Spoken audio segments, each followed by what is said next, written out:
mas mesmo assim, tem bastante espaço para cá. Estávamos no fundo e agora ficaram os buracos muito Projeto grandes. Russo. Muito obrigado.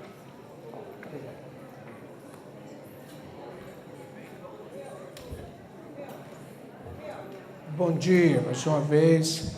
Eu queria convidar você a abrir a palavra de Deus, a Epístola aos Romanos, capítulo 15, só para a gente fundamentar aquilo que nós vamos falar agora. O pastor falou que a escola ficaria mais tempo para falar com mais propriedade do projeto em si, mas eu queria fundamentar isso que a gente vai ouvir. Romanos 15, 20 e 21 é um dos meus textos prediletos da Bíblia, e fala exatamente assim: esforçando-me deste modo por pregar o Evangelho, não onde Cristo já for anunciado, para não edificar sobre fundamento alheio. Antes, como está escrito, onde vê-lo aqueles que não tiveram notícia dele, e compreendê-los que nada tinham ouvido a seu respeito. Então, é nessa perspectiva em que nós nos sentimos chamados por Deus, desafiados por Deus, para pregar o Evangelho. Eu fico no Brasil, eu confesso que me dá assim uma agonia muito grande. Eu sempre que chego numa cidade, eu vou vendo quantas igrejas tem até eu chegar na igreja que eu vou pregar. É muita igreja. E não é justo, irmãos. Não é justo. E a gente fala de injustiça social, mas a injustiça espiritual hoje, ela é muito maior do que a injustiça social. Porque, por exemplo, os russos dizem que Deus é brasileiro, e a minha maior dificuldade é provar para eles que Deus não é brasileiro. Ele fala, quer que eu prove? Eu disse, me prove. Eles falam, vocês têm escola evangélica, faculdade evangélica, hospitais evangélicos, vocês têm Bíblia com mapa, sem mapa, com comentário, sem comentário, vocês têm livrarias, vocês têm indústria fonográfica, jornais, revistas, vocês têm Bíblia até para quem não sabe ler. Eu falei, como assim Bíblia para quem não sabe ler? Aí ele viu a Bíblia lá da minha filha, Bíblia do bebê. Aí disse, nem aprendeu a ler, já tem Bíblia para ela. E nós temos uma Bíblia bizantina de quase 300 anos, que nunca foi revista, nunca foi atualizada, nunca foi revisada, muito menos na linguagem de hoje. Então eles dizem, Marcelo, Deus é brasileiro, mas eu sei que Deus não é brasileiro. Você também sabe que Deus não é brasileiro. E nós sabemos pelas Escrituras Sagradas, porque quando nós lemos lá Gênesis capítulo 1, verso 1, está escrito um nome de Deus, dos inúmeros nomes que Deus tem na língua hebraica. E eu sempre me perguntei por um bom tempo, por que Gênesis capítulo 1, verso 1 está escrito Bereshit bara Elohim ve'et hashamai ve'et haaretz? Por que não aparece Javé? Por que não aparece Savaon, Micadeci, Geovanessi, Jirê, Rafá, Ahá, Elion? São os inúmeros nomes de Deus. E a razão técnica, teológica para isso é que Deus queria que quando um cananeu, um filisteu, um jebuseu, um heteu, um amoreu, ele pegasse a Torá e ele lesse, ele ia entender que quem criou tudo e todos não foi um Deus particular, não foi um Deus tribal, porque Javé é Deus do povo eleito, do povo escolhido, do povo de Israel. É pessoal, é particular, é privativo, mas Elohim é o Deus criador de todas as coisas. E como Deus criador de tudo e de todos, ele tem direito e quer ser adorado dentre todas as etnias da terra, porque dele, por ele e para ele são todas as coisas. A ele, pois, seja a glória. E esse é o meu esforço, e esse é o esforço da igreja. Anunciar a Cristo. Eu não tenho o menor interesse de ser pastor de mega igreja. É por isso que eu estou saindo do pastorado da Igreja Presbiteriana de Boa Viagem, com seus 500 membros, e sabendo que tem 20 pastores, segundo o presbitério, querendo ir para lá e achando que eu sou doido, porque eu estou lá e estou saindo de lá, porque o meu interesse é aonde não tem ninguém, aonde não tem igreja, onde a Escritura não foi traduzida, porque eu creio que Deus tem os seus eleitos dentre todas as etnias da terra. Quando você sai para pregar o evangelho na Rússia, aí você sai, fala russo, maior país do mundo, 11 fusos horários dentro do país, 102 línguas faladas dentro do país. Todo mundo fala russo, mas tem mais 102 idiomas lá dentro. Aí você sai daqui, sai de Recife, 36, 38, 40 graus o ano todo, água de coco, camarão, lagosta, poço de galinha, aí você chega lá na Rússia e começa -10, -15, você acabou de chegar, falando evangeliquez, cheio de chavões religiosos, aí -10, -15, tudo posso daquilo que me fortalece, se Deus é por nós, quem será contra nós, né? -20, -15, o Senhor é meu pastor, nada me faltará, Ele me faz repousar, -30, -35, aquele que habita no esconderijo do Altíssimo, descansa à sombra do Onipotente, -40, -45, aí você já está igual o apóstolo Paulo. Foi arrebatado até o terceiro céus e viu coisas inefáveis, as quais não é lícito aos homens revelar. -50, -55, -60 graus abaixo de zero, aí você já está assim, Pai, nas tuas mãos entrego o meu espírito. É muito frio, irmãos, é muito frio. Eu peguei -55, -60 graus, no extremo norte, na Sibéria, peguei hipotermia, congelou as duas pernas dos joelhos para baixo, dentro de um ônibus da Segunda Guerra Mundial, viajando para fazer um mapeamento. O povo russo é um povo muito singular, a língua russa é uma língua muito rica, muito bonita e muito difícil também. E eu vou começar mostrando, vocês vão ver aí, isso era o quintal da minha casa, as minhas filhas Jéssica e Marcela e a minha esposa Nilbe, nós moramos em 22 apartamentos diferentes em Moscou. Moscou sempre foi a base, mas nós viajamos por toda a Rússia, inclusive em quase todas as 16 ex-repúblicas soviéticas. E um dos apartamentos que nós moramos era 10 minutos andando da Praça Vermelha, do Kremlin. Temos a Catedral de São Basílio e elas cresceram. A Marcela está com 10 anos, que é pernambucana, e a Jéssica, que é russa, moscovita, tem 13 anos. Elas cresceram correndo aí na Praça Vermelha, no Kremlin de Moscou. A Catedral de São Basílio, que fala muito da imponência da arquitetura russa, mas também fala um pouco da cultura. Dizem que Ivan o Terrível, o Ivan Grozny, depois de ter mandado construir essa imponente catedral, que é uma igreja ortodoxa, mas que hoje é mais um ponto turístico, foi fechada durante o período soviético, virou depósito do Exército Vermelho Soviético. Ele teria perguntado aos seus construtores: vocês são capazes de fazer uma mais bonita, mais imponente? Ao que eles teriam respondido: é claro, me dê mais dinheiro, mais mão de obra e a gente faz. Então ele mandou reunir todo mundo e deu a ordem: cega a todos. Ninguém vai ter catedral mais bonita do que a minha.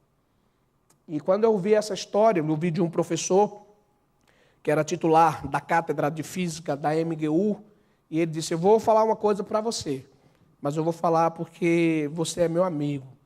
E quando as coisas não estão boas aqui no Brasil, a gente fala que está russo. Percebeu? Isso foram os comunistas brasileiros que na década de 40 e 50, voltando para o Brasil, eles perceberam que ser comunista no Brasil é maravilhoso, mas ser comunista num país comunista não é. E aí eles trouxeram essa expressão, tá russo, como sinônimo de estar ruim, não estar bom. Porque o russo, ele é desconfiado por natureza, a índole do russo é uma índole guerreira, tudo pensa em guerra. Porque essa porta tem uma espessura de 15 a 20 centímetros? Porque se os Estados Unidos invadir, ela aguenta um tiro de bazuca. Por que a forma de chocolate e de macarrão é em forma de projétil? Porque se os Estados Unidos invadir, a mão de obra é a mesma, só muda a matéria-prima. Tira a massa, bota a pólvora. Quem faz chocolate faz bala. Por que as avenidas têm 8, 10 faixas? Porque se os Estados Unidos bombardear nossos aeroportos, a gente tira os carros da rua e os aviões MiGs russos podem aterrissar e decolar sem problema. Tudo é pensando na guerra. Assim como a índole africana está para a musicalidade, para a dança, a índole russa está para a guerra. Porque quando você estuda a história, o que já houve de invasão, quem já quis tomar, quantas vezes eles tiveram que se defender. Então, um povo muito guerreiro. E o homem soviético, que não é necessariamente o homem russo, ele é um homem implacável. Um dos maiores malefícios que a União Soviética fez, quando eles assimilaram, assim falou Zaratustra, Friedrich Nietzsche, Deus está morto. Quem é Deus na cosmovisão do homem soviético? Deus é a vontade de ser feliz que o homem tem, então ele criou Deus. O Estado supre a necessidade, você não precisa de Deus. Você tem trabalho, tem moradia, tem carro, tem dinheiro, você não precisa de Deus para nada. Agora, a vontade de ser feliz que o homem tem nos países onde o Estado não supre, levou à necessidade de se criar, se inventar Deus. Então, Deus é a vontade de ser feliz e a religião é o ópio, é a droga que alucinam as massas. Isso é o cerne da dialética do pensamento soviético. E nesse contexto, você vai pregar o evangelho, você se depara com a Igreja Ortodoxa Russa, para quem nós somos seitas diabólicas. Russkaya Pravoslavna Cerkev significa única igreja do verdadeiro e reto caminho, fora da qual não há a menor possibilidade de salvação. Nem a Igreja Católica Romana é considerada igreja para eles. Igreja, obrigado. Deus abençoe da cabeça aos pés.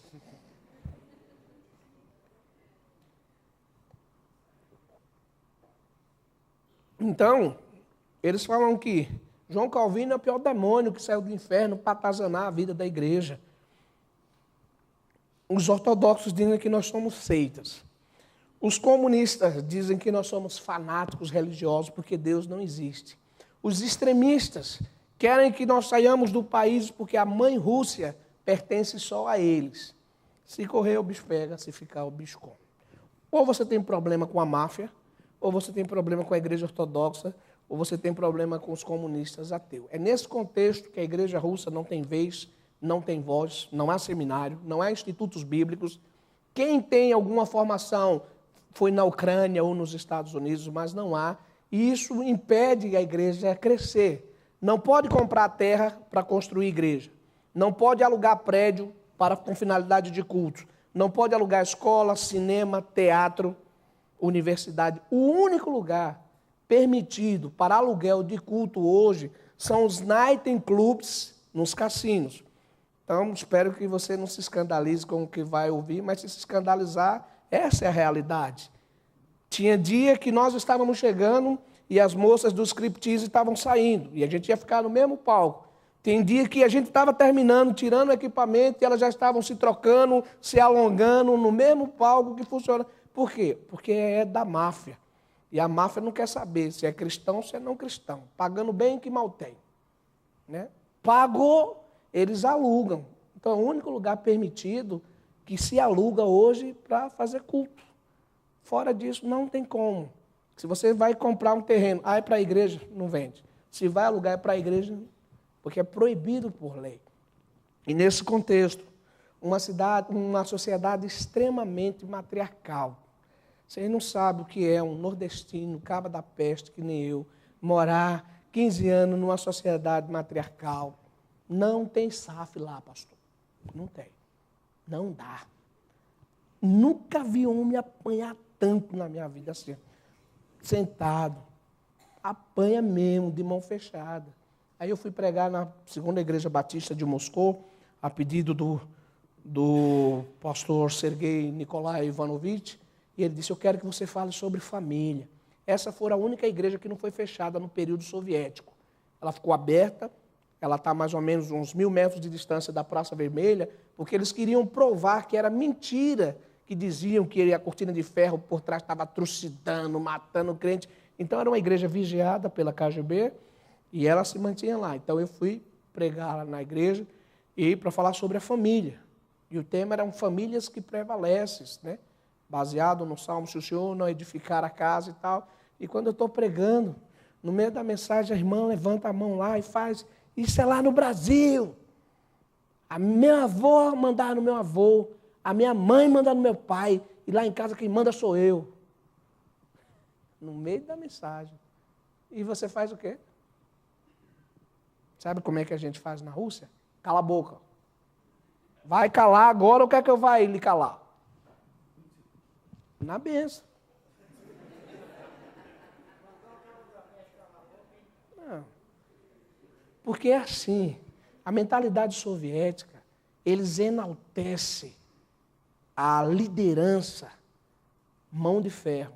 Se você é muito polido, muito educado, você não tem caráter, não serve para liderar. O líder bom é Lenin, Stalin, que bate na mesa. Bom, esse não é um modelo de liderança do Senhor Jesus. Todos nós sabemos disso. Eles estão há séculos. Eu estou há 15 anos. Eu não tenho a menor pretensão de chegar chutando o pau da barraca e achar que isso vai se transformar assim. É óbvio que a gente vai caminhando na perspectiva bíblica de mostrar um modelo de liderança de Jesus, até eles entenderem, cala a boca ou eu vou aí te calar. Aí ela cala. Aí quando termina o culto, eu vou lá, falou, irmã, assim não dá, né? No meio da mensagem, falou, não, pastor, aí você vai escutar a história dela.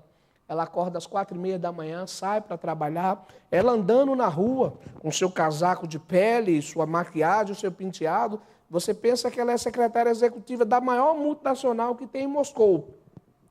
Ela vai nada mais, nada menos, com seus 3 diplomas universitários, descarregar maçã e tomate na feira. Aí chega lá, ela tira todos os seus apetrechos, coloca a sua roupa de trabalho e começa a descarregar os caminhões na feira. Mas ela andando na rua, se você encontrar com ela vestida e olhar para a aparência, vai dizer, essa mulher é secretária executiva da maior multinacional que tem aqui no país e tal. A beleza vai salvar o mundo, é a mentalidade dos russos. Por que que eles andam extremamente elegantes? Por que que eles gastam com sapato, com roupa e com maquiagem? Porque se eu tiver com fome, isso é uma coisa interna, interior, é pessoal. Se eu não falar, ninguém sabe. Só eu vou saber que o estômago está roncando de fome. Mas a aparência é importante. Então eles gastam com carro, gastam com casa, gastam com roupa. E quando saía para comer com eles, eles falavam assim, você gasta muito dinheiro com comida. Eu falei assim, eu gosto de comer. Se eu gosto e preciso, eu nem quero saber o preço, para ficar estressado. O dólar aumenta, a gente vê a cotação do dólar em relação ao real ou o euro, é melhor nem ver. Não precisa comer? Precisa. Então, não olha o preço e come, porque o saco vazio não se põe de pé. Você tem que trabalhar. E o inverno russo queima muita caloria. Mas eles gastam assim, porque essa é a mentalidade.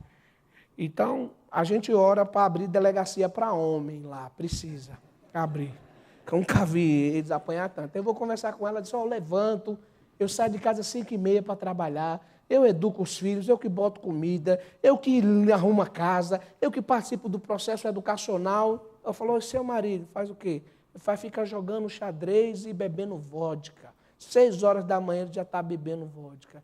Aí de vez em quando eu me lembro que sou casada e tomo banho, me hidrato, aí vou lá, dar um cheiro nele, vou procurar ele. Ele disse, se você me quiser, tem que me pagar. Eu falei, irmã, tem homem na sua casa mesmo, não. Né? Tem alguma coisa lá do sexo masculino, mas homem mesmo, caba macho, no sentido restrito da palavra, não tem. Mas é assim, sociedade matriarcal, eu pago $160 por uma caixa postal de uma correspondência que chega tudo aberta, tudo violada. Aí eu vou lá reclamar, lá vem Tamara Vacila, 2 metros de altura, parece, você não sei o que, moça, faça isso não. Você não grite não. Quando ela fala terceiro botando o dedo, eu pego o dedo, boto para trás e digo, você nunca ouviu falar em Virgulino Ferreira, vulgo Lampião? De onde eu venho, por menos do que isso, a gente mete a peixeira para cima. Aí ela, ó, sim senhor, não senhor. Moral da história, não existe mulher brava. O que existe é homem frouxo.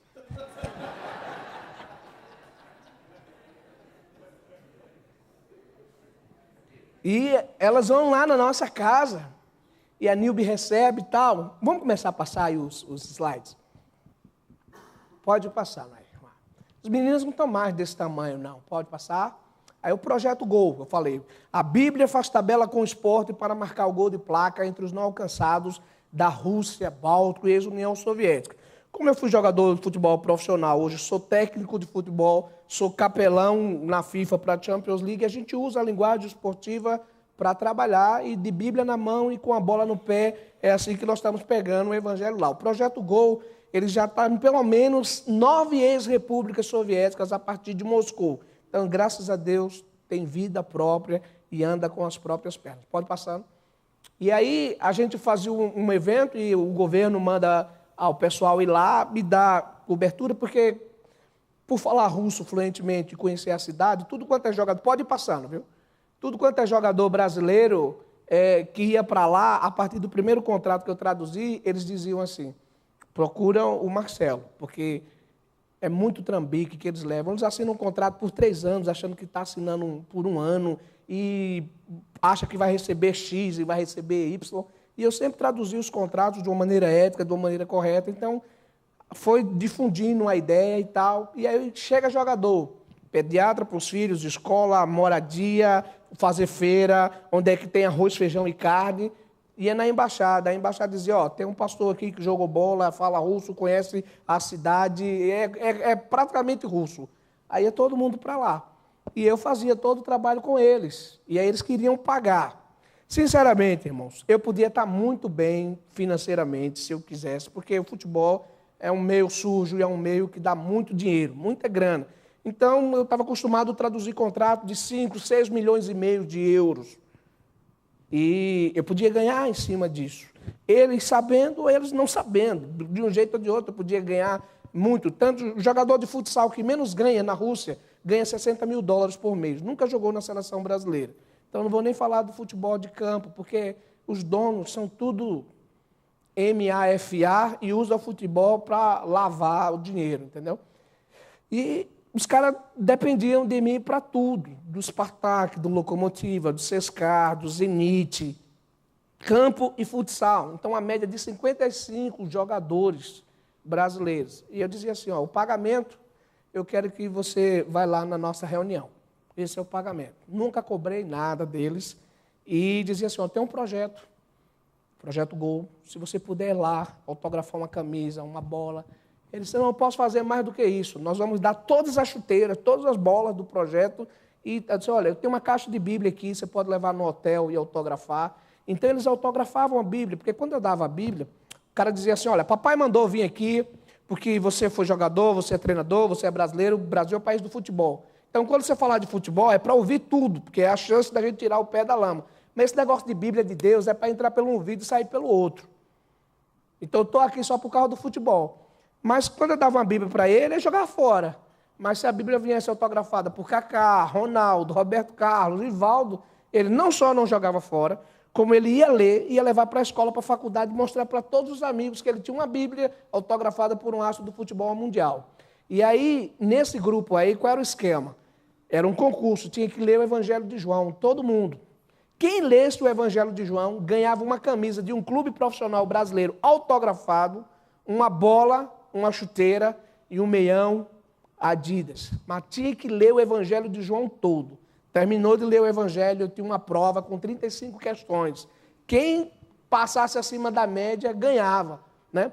Então, os jogadores davam uniformes, tanto os brasileiros como os que jogavam na Europa, e era desse jeito. Aí é um internato onde eu tinha que entrar escoltado pela polícia, olha, 3 policiais, né? Uma não está fardada, que é a tenente-coronel ali, chapadona, cheia de vodka.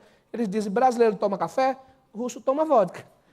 É, mas não toma feito vocês bebem, aqui não. E, tal. E aí eu ia para um orfanato, e esse orfanato só podia entrar com escolta policial, porque era uma espécie de FEBEM. Moleques tinham 11, 12 anos, mas quem menos tinha ficha criminal tinha matado um só, aos 12 anos de idade, né?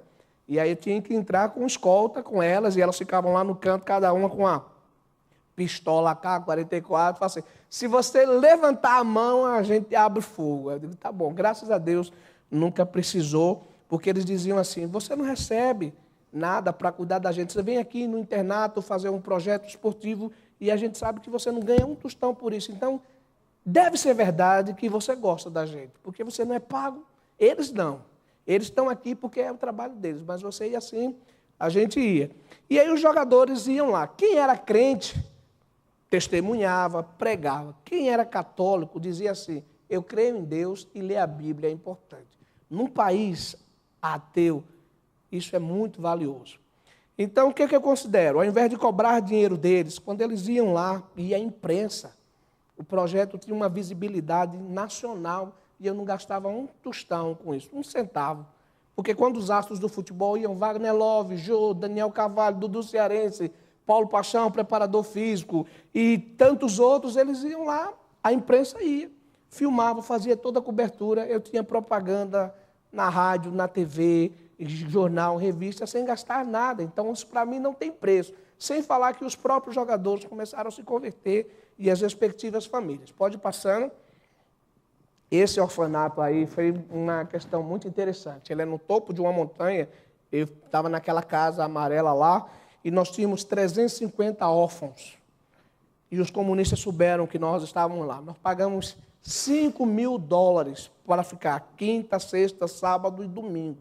4 dias falando para essas crianças nesse acampamento, que já foi uma base militar.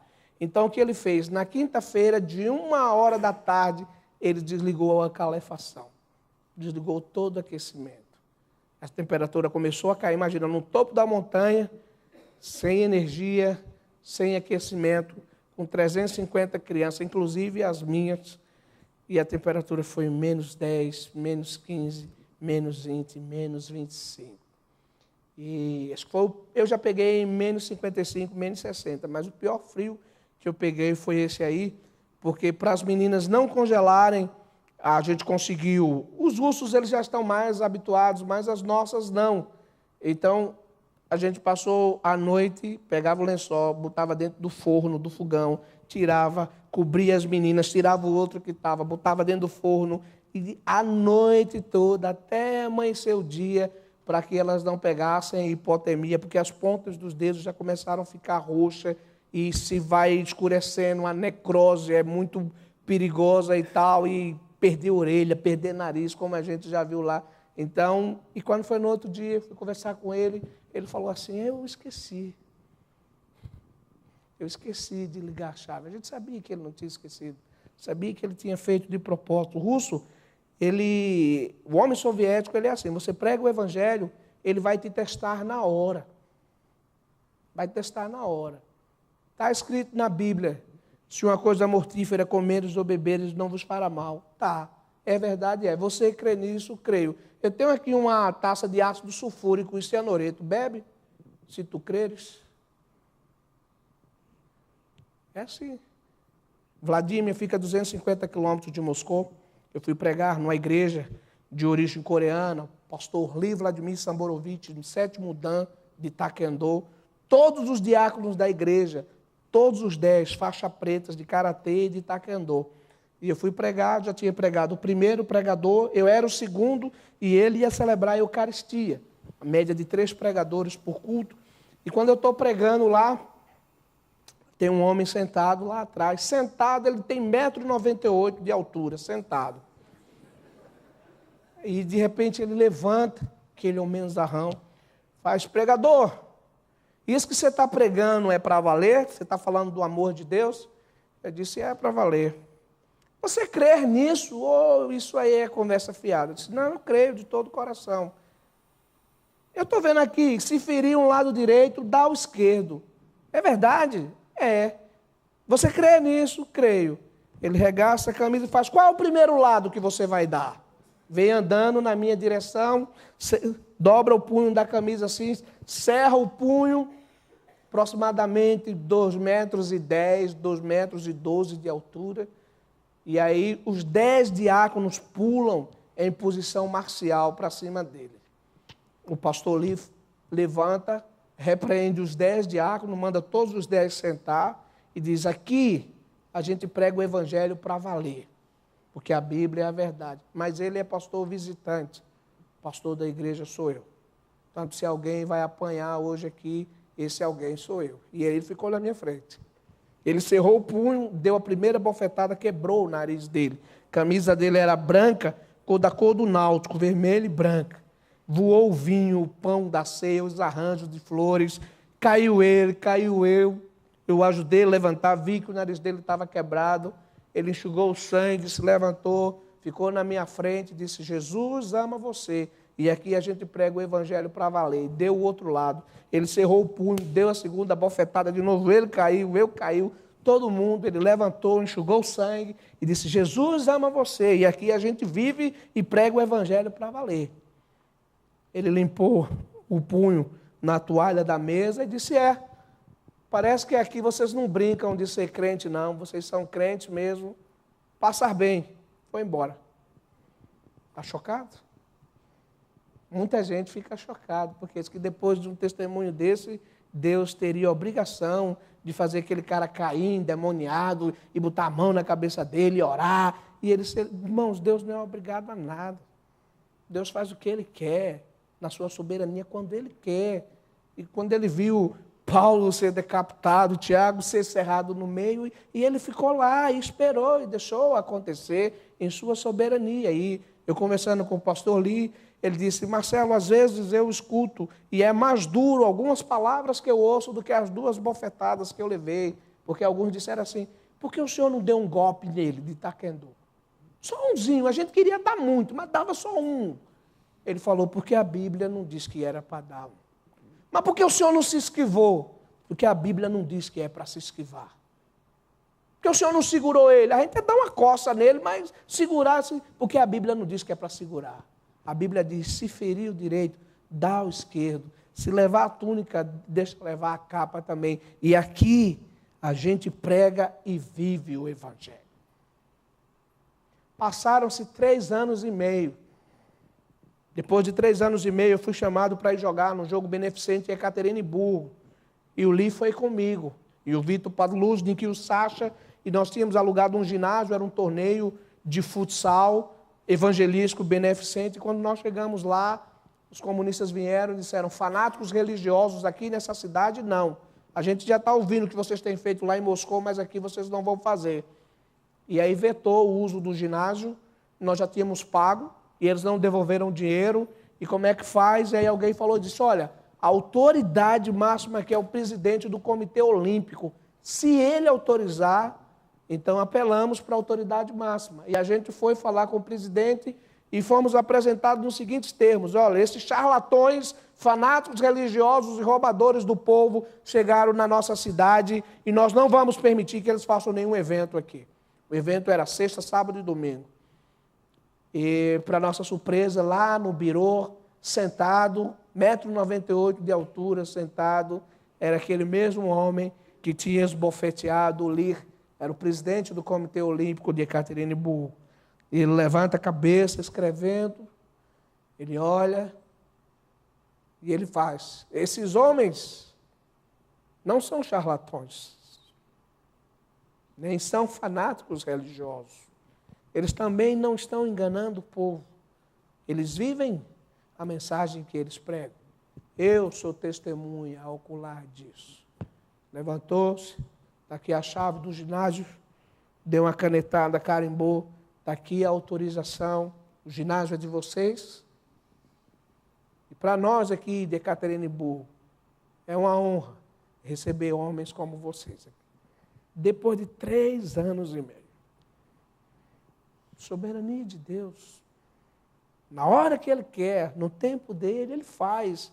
Pode orar, jejuar, espernear, decretar, ordenar. Ele só faz o que quer para o louvor da sua glória. E quando a Bíblia diz que a vontade dele é boa, agradável e perfeita, em primeira instância, é boa, agradável e perfeita para Ele. Isso significa que eu e você podemos passar por muitos dissabores para a glória de Deus.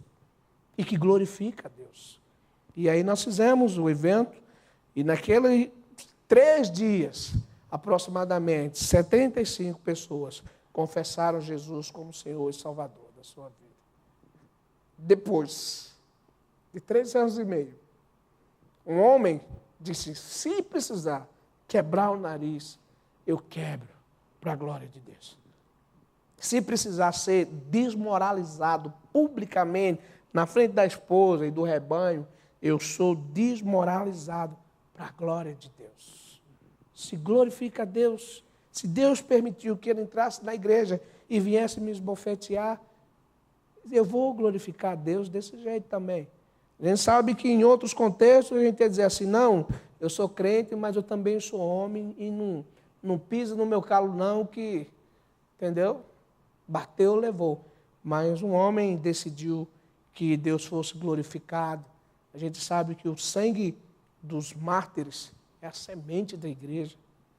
E eu tive pregando um tempo central da Assembleia de Deus lá em Recife. Eu acho que eles não vão me chamar mais lá. Confesso que eu não estou muito preocupado com isso, não. Mas eu falei assim, irmãos, eu nunca vi um congresso de vocês para dizer assim que ia orar e receber o dom de mártir. Já viu?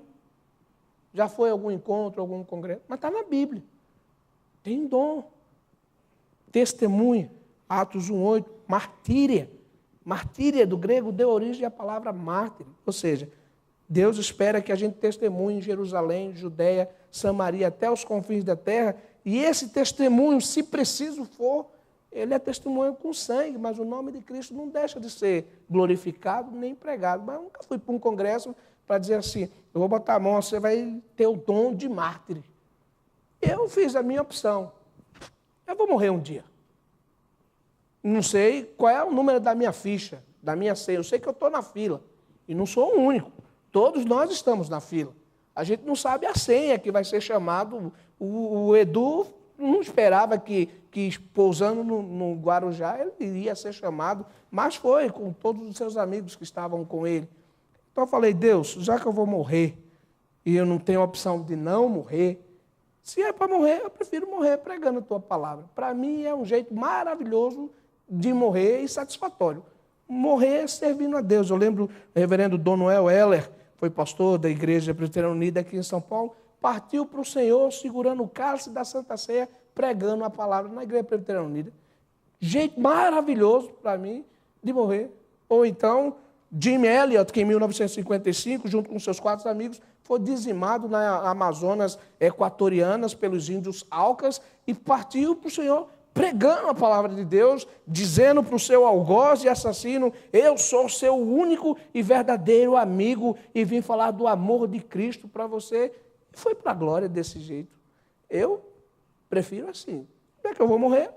Então, Senhor, deixa eu sair para pregar e não voltar, porque eu vou morrer de todo jeito mesmo, eu prefiro morrer pregando. Pode passar. Pode passando. Pronto, aí eles ganharam a camisa aí, todo mundo que venceu o concurso de João, tudo é camisa da seleção e de clubes autografado pelos proprietários da camisa. Pode passar? Isso aí é com a Igreja do Livro, a praia de Moscou, está lá no fundo lá. Verão é 40, 42 graus positivo, só dura julho e agosto. O inverno em Moscou dura 6 meses, na Sibéria dura 9 meses, né? Então, quando eu vou para a Sibéria, eu tenho uma pá. Eu vou sair de casa, eu cavo o caminho para sair de casa. Quando eu volto, não tem mais o caminho que eu cavei. Tem que pegar a pá e cavar de novo, daqui a pouco vai aparecer aí. Aí com a seleção brasileira feminina, eu trabalhei 1 ano e meio no leste europeu como capelão da igreja da seleção feminina de futebol e 2 anos com a seleção masculina. Pode passar. Aí com a delegação disputando o Mundial em São Petersburgo, pode passar, indo para a final. E aí com a seleção americana, que foi no Projeto Gol, naquele internato que tem as policiais. Eu conheci o técnico da seleção americana aí na Inglaterra, e tem 3 atletas aí que tinham estudado na Rinkson Christian Academy, e eu as conhecia, e quando elas estavam jogando na seleção, foram jogar na Rússia, e aí me mandaram um e-mail, eu falei, olha, eu preciso levar vocês no Projeto Gol do orfanato lá. Então levei toda a seleção americana para jogar com os internos lá, foi abençoador para eles. 7 jogadores da seleção eram cristãos, né? Esse moço aí, ele dizia assim, eu sou católico. Falei, então você vai lá dizer que é católico. E levava ele para o Projeto Gol, ele ajudou bastante lá, o cara tem um coração muito bom, muito grande, só está circulado por gente, só da Umbanda e da Quimbanda lá. Mas se for eleito, e aí esse daí foi dizer que fenomenal é professar a fé em Cristo Jesus e herdar a vida eterna. Falou, tu crê em Deus? Creio. Então tu vai lá dizer que crê em Deus. Ele autografou 250 Bíblias, numa boa. Fomos lá no Projeto Gol, pode passar? Esse aí pregou abundantemente e deixou um excelente testemunho na Rússia. O Zé Roberto é um excelente servo de Deus. Ele tem pensado, se sentido chamado para o ministério. A ideia é encerrar a carreira, ir para o seminário. Ele pensa em ser pastor, pelo menos tem se sentido chamado, e o testemunho e a pregação prega muito bem, por sinal, para quem nunca estudou, ele prega muito bem e é um rapaz muito centrado na Bíblia. Pode passar? E aí, na ideia era o Cacá que ia pregar, e de quebra a gente levou o Rogério Ceni e o Ricardinho, que foram lá, deram autógrafo para a molecada, e Bíblias autografadas, e foi uma bênção. Pode passar? Aí foi o jogo com a seleção brasileira, trabalhando lá com Zagallo, com Parreira, pode passar. E aí fazendo a capelania no treino, né? Todas as vezes que eles iam para o leste, eu era designado e sempre tem uma média de 3 a 7 atletas de Cristo em cada convocação, e a gente trabalha com esses atletas evangelizando os demais. Esse também deu um bom testemunho lá. Pode passar. E a comissão, o Paixão, ele foi o preparador físico agora na Copa também. Ele é aberto ao Evangelho, creio que no tempo de Deus, mas em todas as reuniões ele estava presente lá. Pode passar. O Dudu Cearense, mais 4 jogadores de futsal. Aí era no pequeno grupo em casa, que a gente reuniu os jogadores e as esposas. Pode passando. O pessoal do futsal, do Dínamo e do Spartak. E aí na igreja, esse rapaz está de cabeça baixa aí, agora é filho de pastor presbiteriano e foi estudar lá na Rússia, e é mais um brasileiro que volta casado de lá, né? E ele foi morar, disse, pastor, eu quero morar na cidade que mais tem mulher bonita aqui. Eu disse, olha, não tem russa feia, né? Diz que Deus o escolheu aqui, o problema é você... Aí chegou na igreja, o pastor perguntou, ele é noivo? Eu disse, não. Ele tem namorada? Não. Ele falou, tem 20 moças para casar com ele aqui. Porque a Rússia, a população feminina é inversamente proporcional à masculina. Hoje, as estatísticas apontam 22 mulheres para um homem. Então, o negócio é complicado. Por isso que não tem parada gay na Rússia. Eu louvo a Deus por isso, porque acho que, desculpem as irmãs, mas parece-me que as mulheres russas são mais sensatas que as brasileiras não cristãs, porque elas entendem que eles são competidores, né? Vão competir. Então, lá tem homossexualismo. Mas ninguém anda travestido de mulher, nem desmunhecando na rua, não. Porque se fizer isso, elas se juntam e, senta lá em cima. Então, esse aspecto é uma bênção, não deixa ter parada gay. Assim, rapaz, já tem mulher uma batendo na outra. Toda vez que a gente chega na alfândega, aí eu chego na alfândega, aí elas sorriem, e seja bem-vindo e tal. Aí a minha esposa chega, aí ela passa 30, 45 minutos, 1 hora para ser liberada. E ela fala russo, fluentemente. Aí olha para o passaporte, olha para ela, olha para o passaporte, olha para ela. Aí a Jéssica, que é a nossa russa, aí começa a falar com o pessoal da alfândega. Ela falou, estou te такое, estou te preservar-se.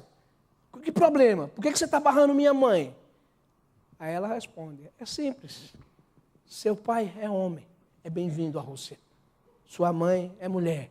A gente já tem mulher aqui, uma batendo na outra, não quer que venha estrangeira para cá, não. Toda entrada, toda saída é assim. Então, você imagina como é você viver num país assim. Você vai andando na rua e encontra um sacerdote ortodoxo. Aí ele quer te matar porque você é seita. Você é presbiteriano, então é seita. Aí você anda mais na frente, você encontra um comunista ateu. Aí ele quer te matar porque você é um fanático religioso. Aí você anda mais na frente, encontra um skinhead, um neonazista. Ele quer te matar porque você é negro, estrangeiro, está no país dele e tal. Aí você anda mais na frente e encontra as loiras dos olhos azul e verde. Ela te pede em casamento. Complicado. Complicado. Você entra no elevador do térreo até o 8º andar, onde nós moramos assim, chegava a vizinha e falou, brasileiro, latino, caliente, sangue quente. Aí vinha a pergunta, você está satisfeito com a sua esposa? Estou.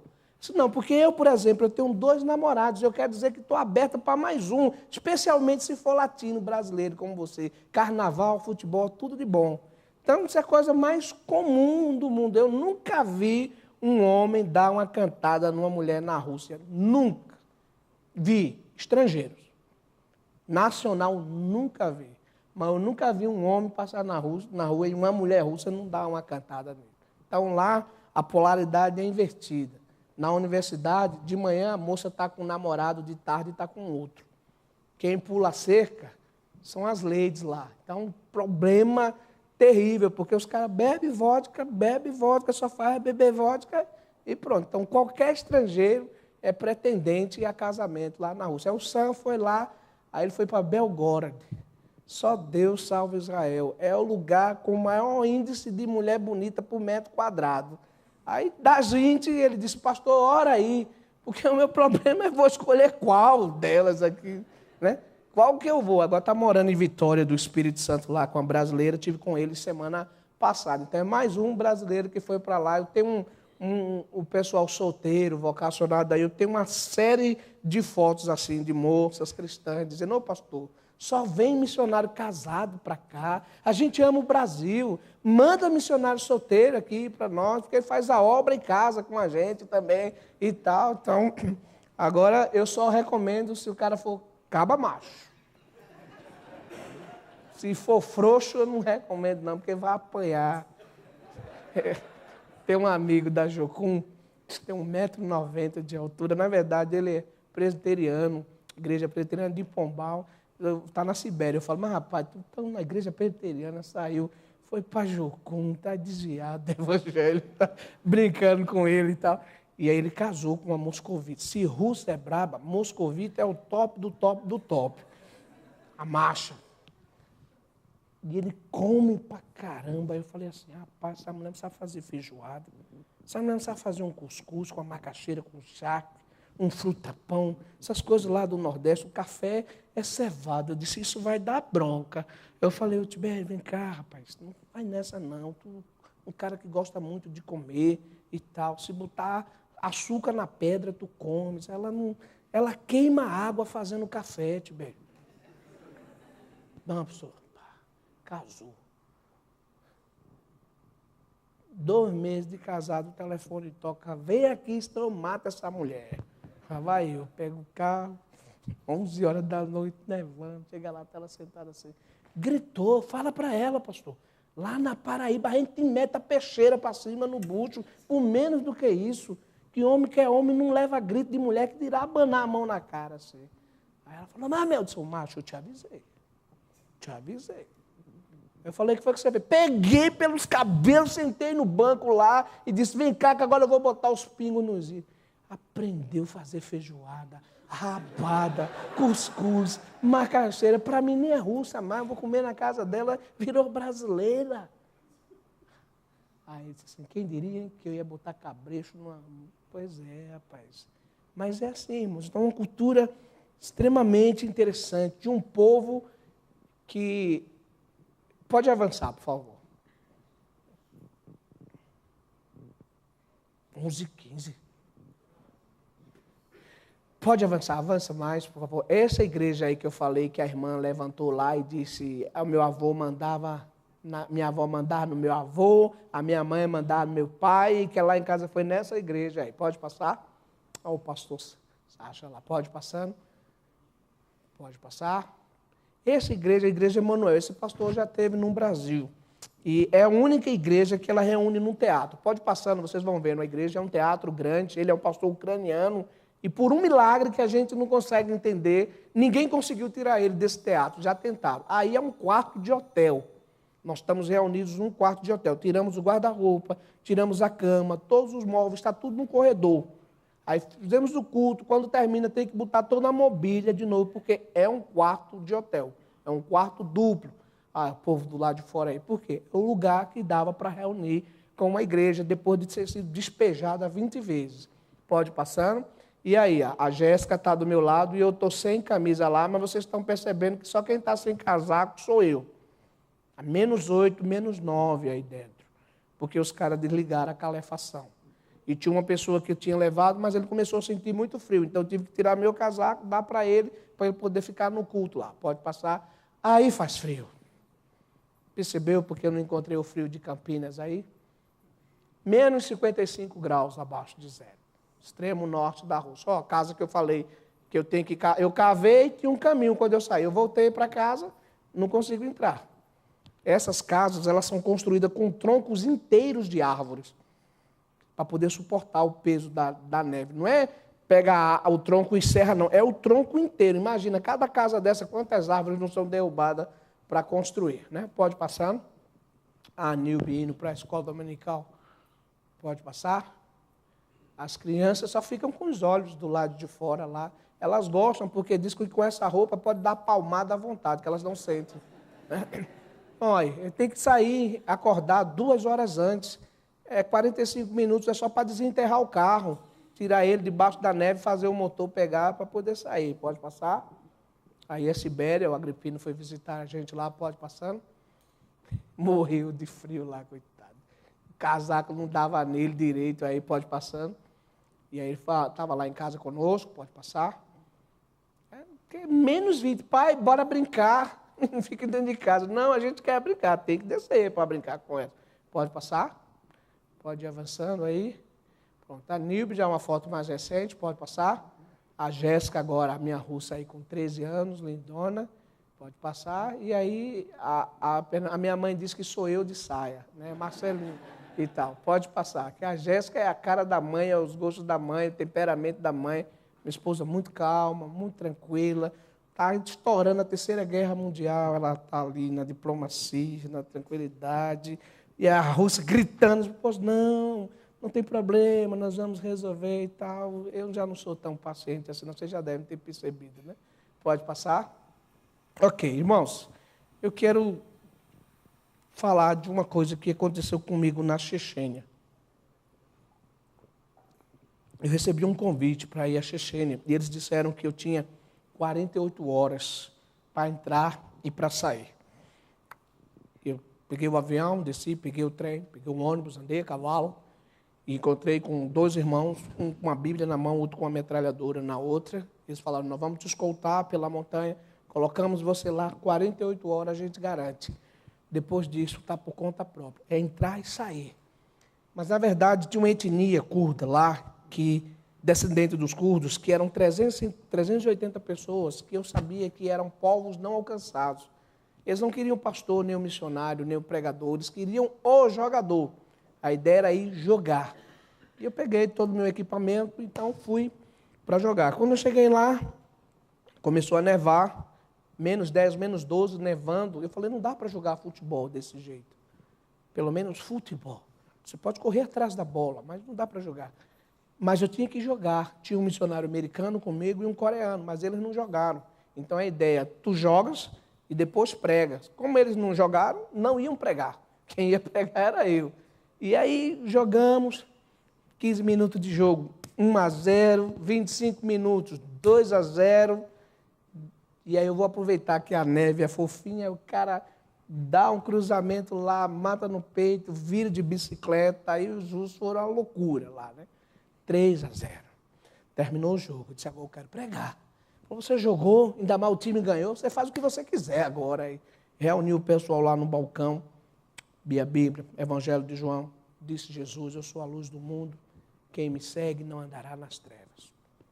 Aquela coisa de presbiteriano.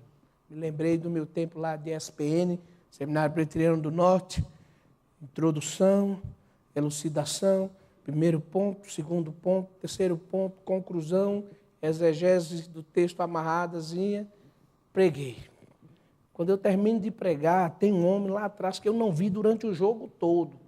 E eu não sei quem ele é, mas ele se levanta e todo mundo se curva e se inclina para ele.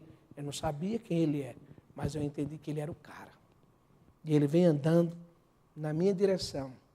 Ele me fez 3 perguntas que mudou radicalmente minha cosmovisão de ser e fazer igreja e de comprometimento com o reino de Deus.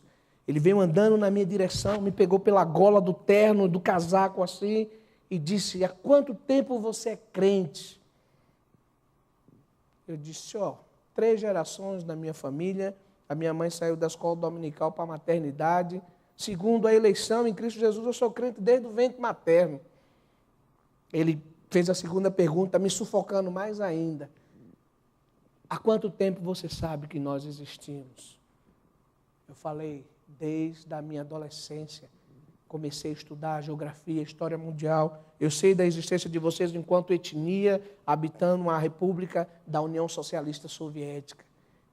E me apertando mais ainda, ele fez a terceira e última pergunta.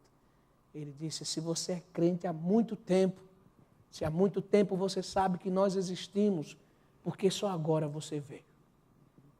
Meu filho único morreu semana passada. Ele devia me suceder no CRAM.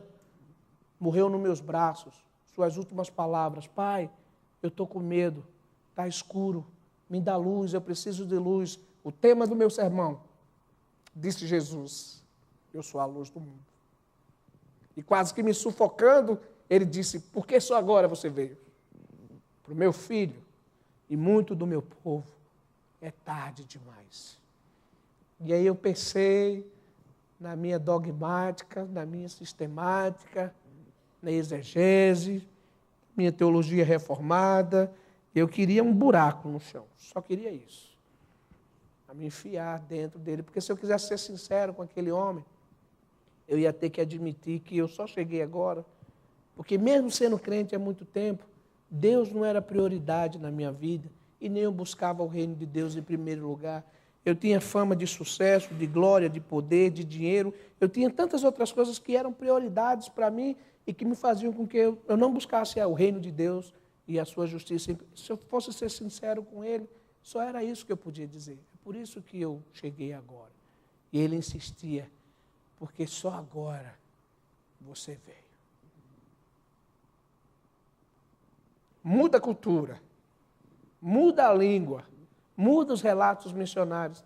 A história se repete, a história é a mesma.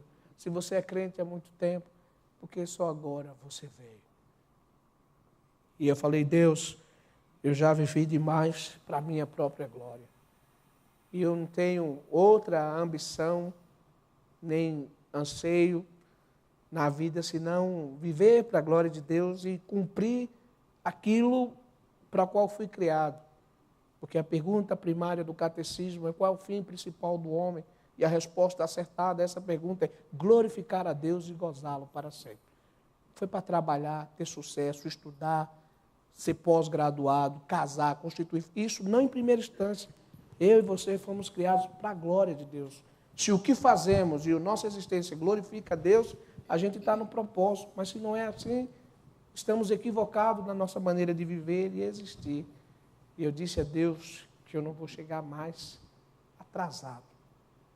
Ninguém vai dizer para mim, porque só agora que você veio. No meu lugar, pedra nenhuma vai clamar mais. Porque se o Senhor mandar, eu vou. Para qualquer lugar do planeta Terra. Porque a razão de existir, de ainda estarmos aqui, é glorificar o nome dele. E se você orar por mim, eu vou ficar muito agradecido. Algumas pessoas dizem que eu sou louco, que eu não giro bem das ideias. Meu apelido na missão é duro de matar, devido às inúmeras tentativas de homicídio. Mas o que comunista, igreja ortodoxa, o Islã, regimes totalitários pode fazer com um morto? Eu morri, fui sepultado na morte pelo batismo. E pela graça de Cristo, Ele tirou o medo da morte, porque eu sei que eu não vou morrer. É fechar os olhos aqui e abrir na eternidade para estar para sempre com o Senhor. E isso é incomparavelmente melhor. Amém. Então a gente está nessa jornada para voltar para o campo em fevereiro do ano que vem, se o Senhor assim permitir. E eu gostaria de contar com as orações da igreja. Quando eu saí da igreja, o presbitério disse, mas você vai deixar toda... O que é que você tem de concreto? Eu respondi com Hebreus 11. Fé é certeza das coisas que se esperam e convicção de fatos que se não veem. Eu tenho fé e eu tenho um Deus que pode todas as coisas. Isso me basta. Amém. Deus nos abençoe. Amém.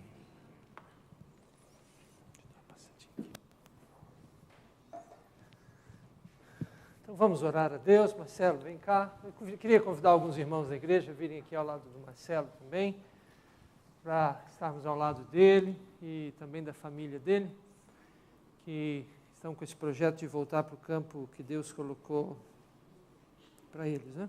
Então podemos vir aqui.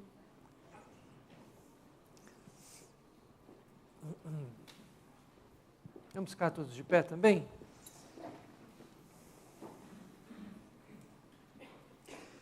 Nosso Deus, nós ouvimos aqui o nosso irmão, sobre o que o Senhor tem feito na vida dele, como tem operado a graça, a misericórdia, o chamado do Senhor, como o Senhor tem cuidado da família, esposa, filhas. E também ouvimos do que o Senhor tem feito através deles, entre aqueles eleitos do Senhor, que eles estão proclamando o Evangelho da vida eterna em Cristo. Pessoas, às vezes, tão largadas, desabilitadas, outras até tão elucidadas.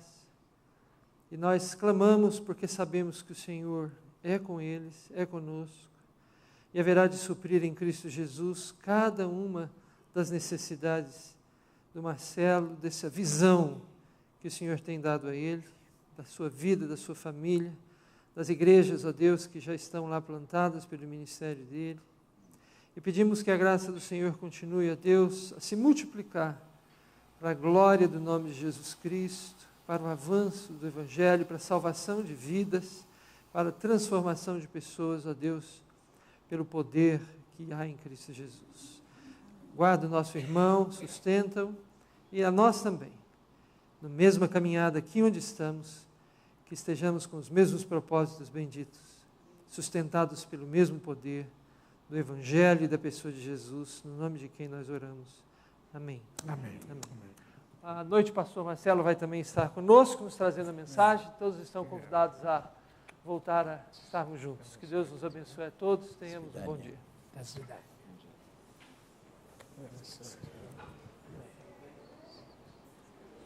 Amém. Deus abençoe. Amém. Força. Deus abençoe o seu trabalho. Amém. Obrigado. Deus te abençoe. Amém. Amém. Obrigado.